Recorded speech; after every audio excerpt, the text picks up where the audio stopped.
What I've learned, honestly, is just priorities. Sometimes I feel stuck because I'm stubborn.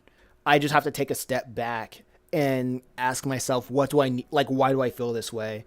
And find out how I can fix that issue. Because usually, when I'm like the last time I was stuck, it's usually because that I feel like people aren't even looking at my work. So I ask, how do I get more people to look at my work? Because posting more obviously isn't doing it, right?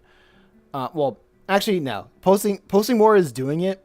The answer wasn't really keep making more content. Find ways to promote the content that you created already, right? And if you can try to find the if trying to find different ways to like re promote the things that you've made, then you're sitting on a treasure trove of content that people can find. And I'm speaking completely like a marketer, like the left side of my brain. So every time I start speaking like about art through the left as a marketer, through this perspective of a marketer or the left side of the brain, people start to question my motives of like why I do things at all. And I'm like, no, if you want these results, this is how this it makes sense to do X, Y, and Z instead of just throw your passions into the sea of content, the sea of garbage made by humans and robots, and just pray that you'll hit the algorithm at the right place at the right time. No, you gotta move differently. You gotta have different intentions about how you do things. But anyway, but that's my rant. And you're not lying about those people that say comics is fun. Yeah, it's a lot of work and a lot of time for these people are hobbyists and they don't take the craft seriously. And it's so annoying. How people just try to put you down when you're trying to lift other people up. Like I want to lift other people up. I would love to see an era of YouTube where it's being overtaken by just people who puts their webcomics up on there, right? That's what I want to see. Like I want to see a webcomic era of YouTube. Like how there was an era for animators, an era for like yes, era for storytime animators, an era for X, Y, and Z commentary content. I want an era for like webcomic webcomic content. Like it can be there, but the majority of people they don't see how they can do that. Well, they when they see YouTube, they think, "Oh, I got to make I they got to make content that's like Mr. Beast or sensational or tutorial content." And I'm like, "No, you're sitting on YouTube is just storytelling. You're sitting on stories like if you make comics, you make stories. So convert that story into a video format and learn how to not even learn how like the algorithm works per se, but learn how to relay that story within that YouTube format in a way that YouTube knows who your content is for, right?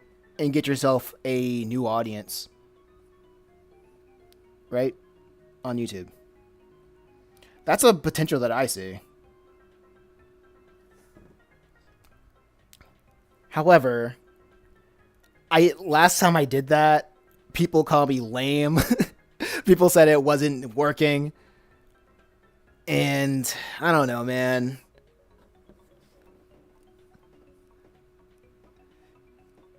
Like sometimes it doesn't pay to give people the sauce. But I still, at the end of the day, I still want to see everybody win. I want people who want to make a living off of comics to make a living off of the stories that they tell most, and that will impact people. But if they just let me,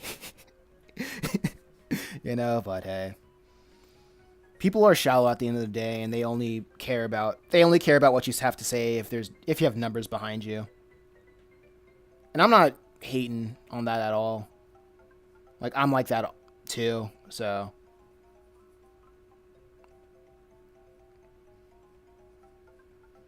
it is what it is.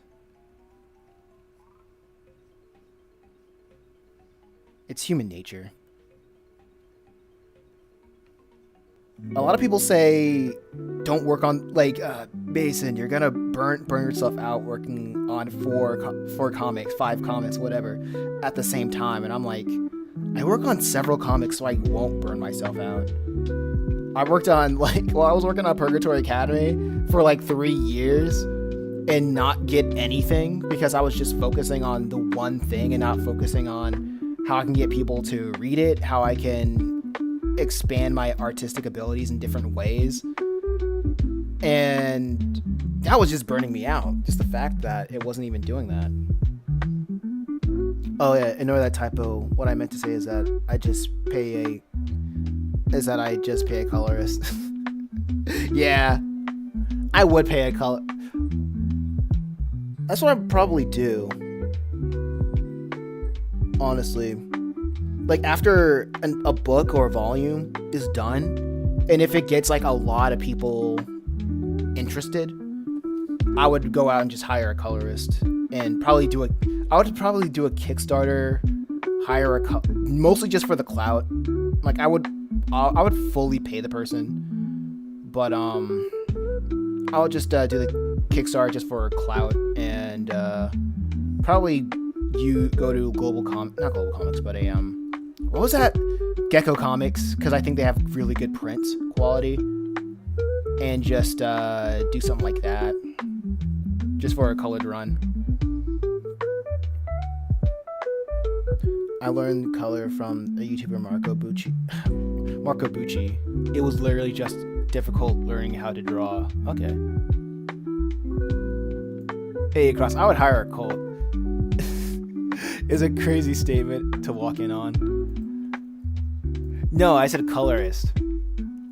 Also, welcome AA Crosser. How you doing? It's been a long time no see. AA Crosser. Why say AA Crosser? A long time no see.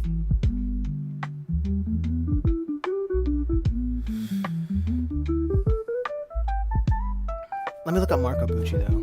Man. Because I would love to learn how to color. I would test out colors by coloring individual panels and then putting up on my TeePublic. So if people like the design, they can buy it as a sticker or a shirt or what have you. That was my original plan, but the problem with that is I don't have a lot of people hammering to buy designs on in the merch store.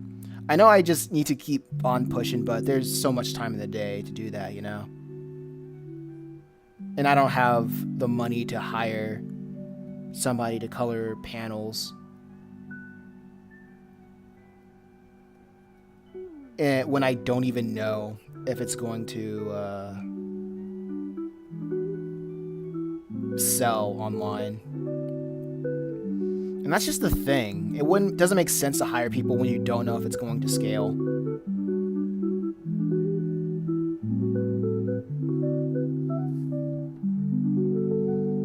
What kind of style would you want it colored in?